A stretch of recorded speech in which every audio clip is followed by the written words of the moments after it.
Muito boa tarde, meus caros irmãos e irmãs. Mais uma vez, aqui nos encontramos para a realização do nosso trabalho, continuando com a gravação dos nossos vídeos dessa série que hoje apresentamos o vídeo número 43. Agradecemos ao coração querido de Nossa Mãe Santíssima, como sempre, pela oportunidade que ela, mais uma vez, nos concede para que possamos vir aqui trazer esses conhecimentos e oferecer aos nossos companheiros que nos presenteiam com o seu tempo, a fim de poder nos ouvir e nos acompanhar. O nosso vídeo de hoje tem como título Espiriteiros.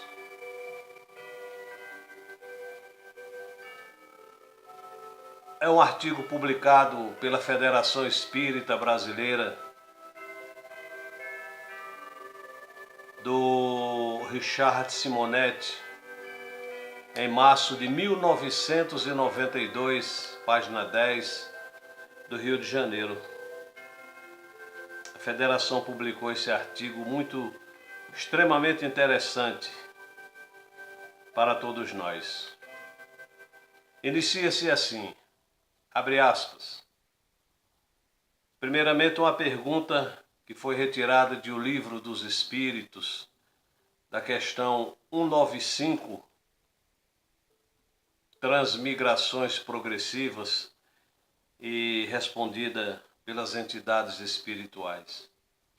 A pergunta é a seguinte: a possibilidade de se melhorar em noutra existência não será de molde a fazer que certas pessoas perseverem no mau caminho, dominadas pela ideia de que poderão corrigir-se mais tarde?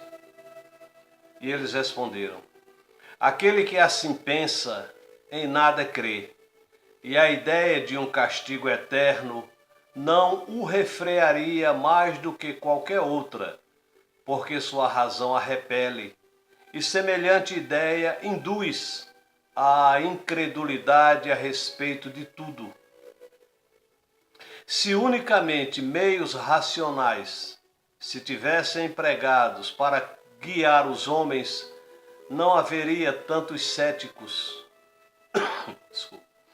De fato, um espírito imperfeito poderá, durante a vida corporal, pensar como dizes, mas, liberto que seja da matéria, pensará de outro modo, pois logo verificará que fez cálculo errado, e então sentimento oposto a esse trará a ele para uma nova existência.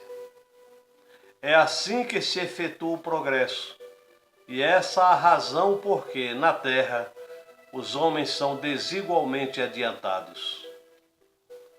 Pergunta e resposta 195 de O Livro dos Espíritos. E Simonetti prossegue: não encontraremos no dicionário a expressão espiriteiro. Podemos situá-la como um neologismo, palavra nova, para definir pessoas que se ligam ao centro espírita, desligadas das finalidades do espiritismo. Espiriteiro é o Papa Passes, que comparece às reuniões apenas para receber a sua hóstia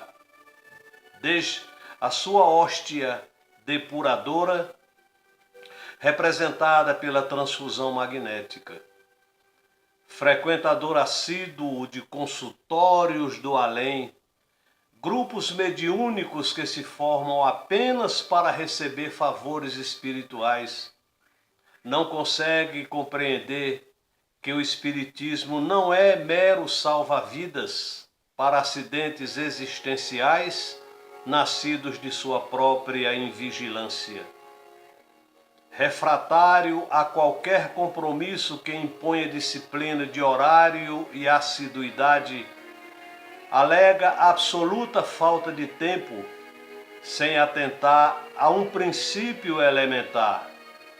Tempo é uma questão de preferência.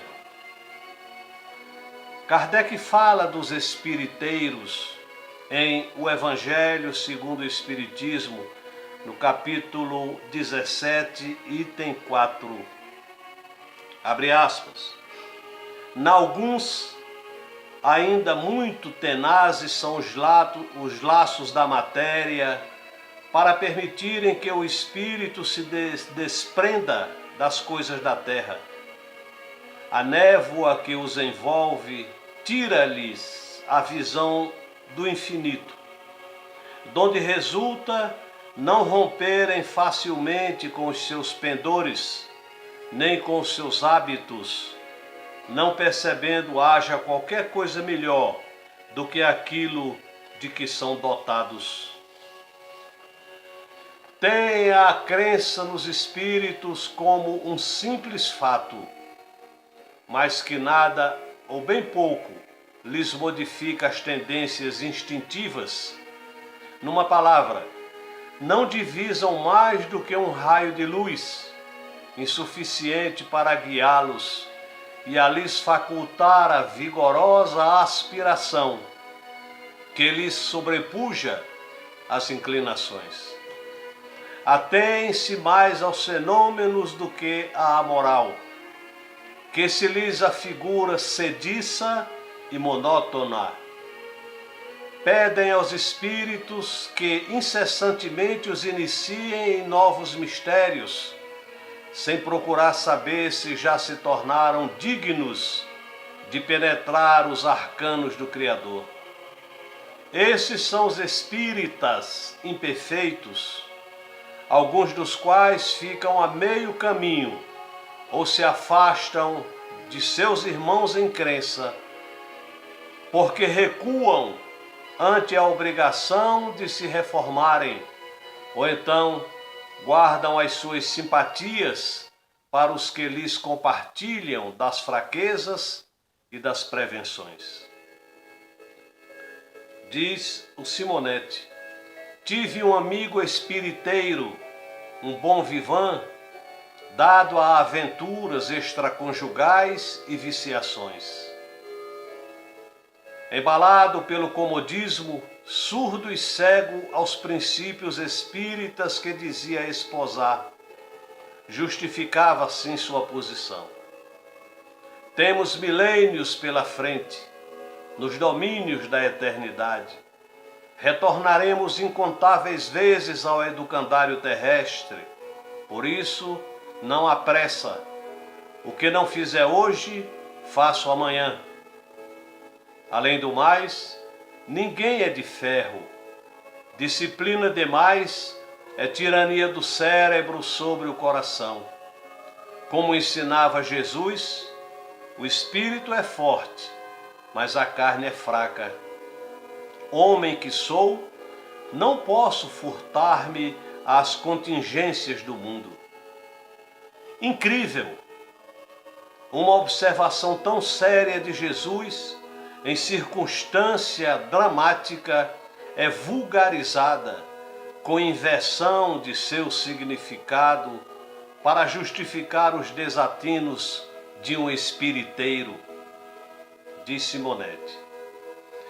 O reconhecimento, pois, de que a carne é fraca deve ser, à luz dos ensinamentos evangélicos, uma advertência, jamais uma justificativa para deslizes de comportamento.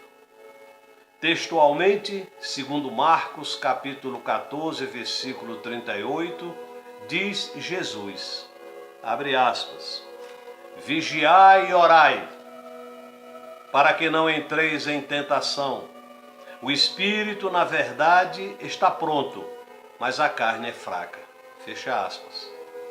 O mestre fez esta advertência no horto, antes de ser entregue por Judas aos soldados romanos, em plena madrugada, recomendava aos discípulos que o ajudassem na vigília, buscando em oração a proteção divina para os testemunhos que viriam. Embora a fraqueza da carne representasse naquele momento sono que insistia em apossar-se dos discípulos, ficou o simbolismo vigoroso quanto à necessidade de vigiarmos nossos pensamentos, a fim de não nos deixarmos dominar por impulsos incompatíveis com os princípios religiosos que esposamos. O grande recurso nesse propósito é a oração, evocando as forças do céu no empenho por mantermos nossa integridade moral. O reconhecimento, pois, de que a carne é fraca deve ser, à luz dos ensinamentos evangélicos, uma advertência, jamais uma justificativa para deslizes de comportamento. A intenção de transferir para um futuro remoto nossas realizações espirituais, como pretendia nosso amigo espiriteiro, é algo um tanto irracional, porquanto o contato com a verdade implica compromisso com ela. É até compreensível que alguém se recuse a levar a sério a ideia de que há penas e castigos eternos para os que não se ajustam a determinados princípios religiosos. Quando aprendemos a raciocinar, escasseia espaço em nosso cérebro para a fantasia. O mesmo não ocorre com a ideia da reencarnação, que se exprime na lógica, dando-nos conhecimento dos porquês da existência humana, onde somos convocados ao desenvolvimento de nossas potencialidades criadoras, superando deslizes, mazelas e imperfeições. Sobremodo, ficamos sabendo que a dor, a grande mestra, tende a acentuar sua energia na proporção em que, tomando conhecimento do que nos compete, deixamos de fazê-lo. Abeberando-nos do conhecimento espírita, não haverá justificativa para a omissão. Partindo da afirmativa evangélica de que muito será pedido ao que muito recebe, concluímos que nós, espíritas, estaremos sempre em débito com a doutrina, porquanto o empenho de uma vida será pouco ante a gloriosa visão de realidade espiritual que ela desdobra aos nossos olhos. Companheiros que se manifestam nos centros espíritas a que estiveram vinculados, reportam-se a esse problema. Não tiveram dificuldade em reconhecer sua nova condição, bafejados pelo conhecimento doutrinário. Habilitam-se à proteção de benfeitores amorosos, ligados que estiveram a atividades no campo da fraternidade humana. Reportam-se a indescritíveis emoções no reencontro com familiares queridos, mas, com frequência, revelam indefinível tristeza por não terem aproveitado integralmente as oportunidades recebidas. Guardam a nostalgia do ideal espírita não realizado. Embora as conquistas alcançadas como espíritas não conseguem furtar-se à penosa impressão de que estiveram mais para espiriteiros, diz o nosso Richard Simonetti. Complementando, temos essa reportagem do espírito Francisco do Monte Alverne, psicografia de Divaldo Pereira Franco, publicada em Reformador da FEB, janeiro de 1980. Vejam a beleza dessas advertências. Abre aspas. O homem do mundo que é possuidor de sensatez, na convivência mundana usa, mas não abusa, concorda, mas não connive, ensina, mas não impõe, discorda, mas não se inimiza, diverge, mas não dissente, mantendo em todos os momentos uma diretriz de equilíbrio que o torna verdadeiro cidadão. Compreende que a sua saúde interior resulta do comportamento que se aplica na convivência com os seus pares. O homem cristão, cultor sincero do Evangelho de Jesus Cristo, compreende em maior profundidade os compromissos que lhe assinalam a rota e por isso mesmo sabe que é livre, mas não tem licença de se comprometer com as vinculações negativas da vida que lhe cumpre superar. Diante das licenciosidades que lhe abrem portas convidativas ao acesso, mantém uma atitude digna, discreta, sem envolver-se nas fantasias que levam à indigência espiritual e compelem ao aniquilamento dos ideais superiores da vida. Sente-se escravo da verdade, por isso não mente. Compreende que a saúde é fator primordial da vida, portanto, luta contra a doença. No báratro das viciações que se multiplicam, galvanizantes ou douradas, percebe o lado negativo das concessões agradáveis que levam à sensualidade, bafio pestilencial de morte que entorpece o sentimento e perturba a razão. Abstém-se de enrodilhar-se nas malhas constritoras do mal que urde toda uma série de aflições e vexames e terminam por destruir o que há de mais elevado no ser. Coloca-se em salvaguarda contra as facilidades morais que anestesiam os centros do discernimento. Por mais favoráveis se lhe apresentem, ou mesmo que se trate de um cabedal glorioso de transitória posição de relevo no mundo, resguarda-se contra os vícios sociais, os pequenos crimes que são as matrizes dos grandes fracassos espirituais. Afirma os seus valores legítimos, não pelo envilecimento da personalidade, porém através da manutenção dos requisitos que o tornam verdadeiramente digno de ser respeitado e imitado.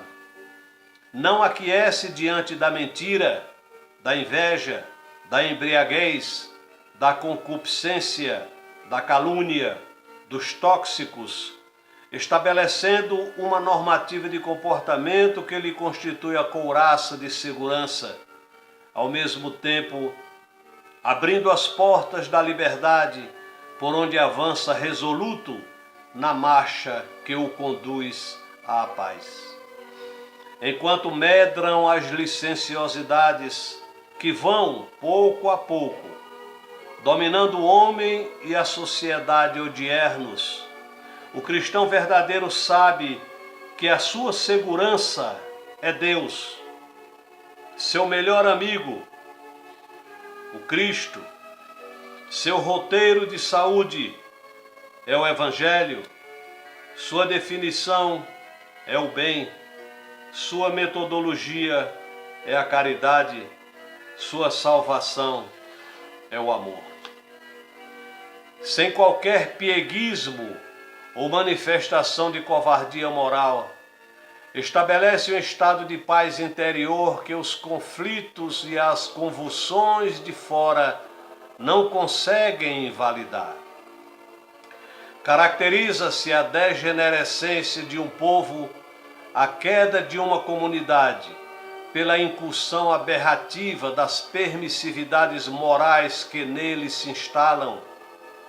Quando combalem os valores éticos, desmorona-se os alicerces da vida humana. Verdade é que muitas vezes se tornam legais as excrescências do caráter humano. Apesar disso, jamais se tornam morais.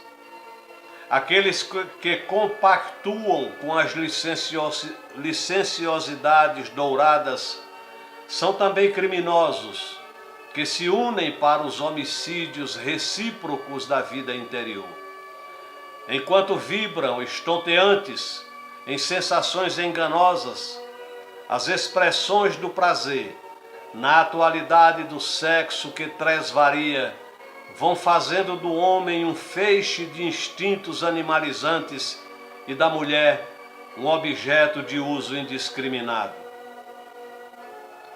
Sem desejar referir-nos aos grandes comprometimentos da história, não podemos sopitar referências a alguns deles, como Cláudio e Messalina, que, não obstante a posição relevante à testa do Império Romano, entregavam-se à exaustão dos sentidos, culminando pela alucinação do desejo infrene e da degeneração mental. Justiniano e Teodora, esta última, uma atriz arrancada do bordel para o primeiro ponto de destaque da comunidade, exerceram lamentável influência, inclusive na religião. Mais recentemente, Paulina Bonaparte, que, tendo o irmão à frente do Império Francês, entregou-se à volúpia insana do prazer até o total aniquilamento das forças, e quantos outros. Seria difícil eleger os grandes prevaricadores e as coquetes da contemporaneidade. É verdade que a mulher envilecida em seus sentimentos, pelo rebaixamento na sexualidade, ascende em posição social, despertando inveja, provocando ciúmes, mas no íntimo é uma infeliz, vitimada em si mesma. Espírito sofrido, que foi ludibriado nos seus anseios mais profundos, jornadeia nas luzes enganosas da glória, que logo se apagam, sem contar com um abraço amigo que lhe conceda dignidade e apoio quando as carnes trôpegas perderem o momentâneo viço e o fulgor dos olhos apagar a sua luminosidade. Poderá estar ajaezada e adereçada de gemas de alto custo, todavia, sempre experimenta o travo profundo da soledade e o ácido tormentoso do sacrifício sem amor. Se lhe veio das carnes um filho, órfão de pai vivo, terá que segurá-lo em transe de dor, no misto de mágoa, amor e agonia tão profunda quão devastadora. Se derrapa na miséria econômica, que muitas vezes precede ou sucede à moral, passa combalida e combatida, com a ferida aberta do sentimento ultrajado, onde o veneno da insensatez humana aumenta cada vez mais a pústula, tornando-a mais dolorosa. Ninguém dela se apieda. Desculpam o compar que contribuiu para a sua queda, mas não a ela que tombou. Em verdade, poucos lembram de que a sua queda se consumou, porque uma mão anônima e acovardada empurrou-a pela escada abaixo da indignidade, constrangendo-a a recolher-se na própria vergonha. Os vícios, que são frutos dos distúrbios da emotividade, da insegurança e das ambições desnorteadas deste século de misérias e de glórias, de despudor e de renúncias, objetivam o saciar do egoísmo na sua multiface de paixões. Não vos deixeis enredar nas malhas bem entretecidas das ações destrutivas dos vícios, por mais simples que vos pareçam. A barragem poderosa que sustém as águas arrebenta-se quando uma pequena infiltração limina as resistências. As pirâmides colossais levantaram-se pedra sobre pedra.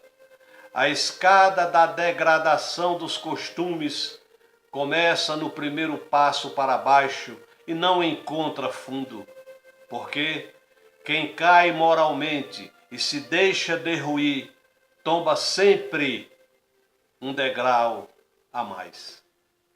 Detende vosso passo e erguei vosso sentimento.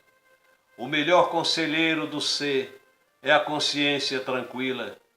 Inutilmente procurar-se-ão psicoterapeutas, analistas, medicações, se não se erradicarem do sentimento profundo as marcas dos crimes perpetrados contra a consciência pessoal ou coletiva.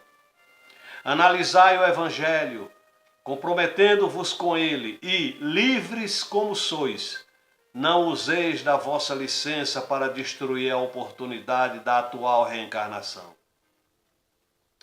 O apóstolo Paulo gritava com emoção que era escravo do Cristo.